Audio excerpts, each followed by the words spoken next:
শিশুদের কৃমি হলে কিভাবে বুঝবেন?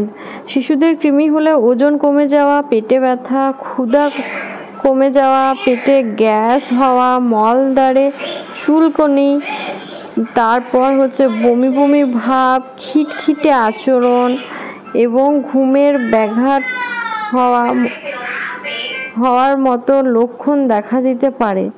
অনেক সময় মল বা মলদ্বারের কাছে সুতোর মতো সাদা কৃমি দেখা যেতে পারে, বিশেষ করে রাতে।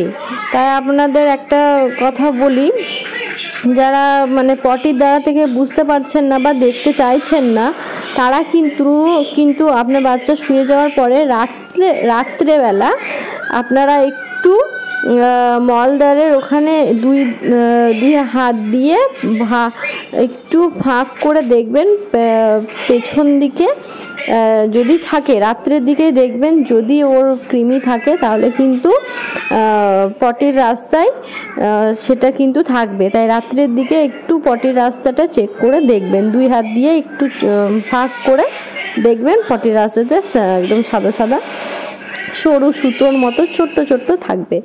এটা হলো আর একটা চেক করার নতুন পদ্ধতি, তাই এভাবেও দেখতে পারেন। আর যদি এই লক্ষণগুলো দেখা যায় তবে দ্রুত চিকিৎসকের পরামর্শ নিন। তারপর কৃমির সংক্রমণ শিশুর বৃদ্ধিকে বাধাগ্রস্ত করে এবং ওজন কমিয়ে দিতে পারে। পেটে ব্যথা হওয়া, পেট ফুলে যাওয়া বা গ্যাস হওয়া একটি সাধারণ লক্ষণ। কৃমির কারণে শিশুর ক্ষুধা কমে যেতে পারে, কিছু শিশু বমি বমি ভাব হতে পারে বা বমি হতেও পারে। তারপর কৃমির কারণে শিশুর আচরণে পরিবর্তন আসতে পারে, যেমন খিটখিটে হয়ে যাওয়া, কোনো জিনিস কোনো কারণবশত ছুঁড়ে ফেলে দেওয়া, মেজাজ দেখানো, চিৎকানো, জেদ বেড়ে যাওয়া, এগুলো হবে। তারপর গুড়া কৃমির একটি অন্যতম প্রধান লক্ষণ হলো মলদ্বারে চুলকানি হওয়া, বিশেষ করে রাত্রে।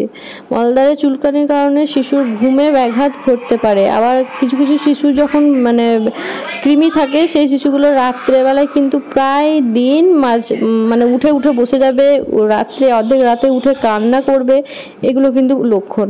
তারপর কখনো কখনো পায়খানার সাথে রক্ত যেতে পারে।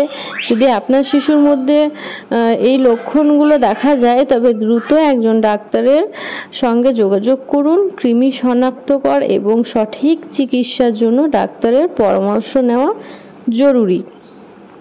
কৃমি শনাক্তকরণ এবং সঠিক চিকিৎসকের জন্য ডাক্তারের পরামর্শ নেওয়া অবশ্যই জরুরি।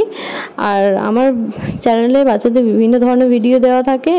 এই ভিডিওটা যদি কোনো কারণবশত একটুও উপকার মনে হয়ে থাকে তো প্লিজ চ্যানেলটি সাবস্ক্রাইব করে দিয়ে পাশে থাকবেন।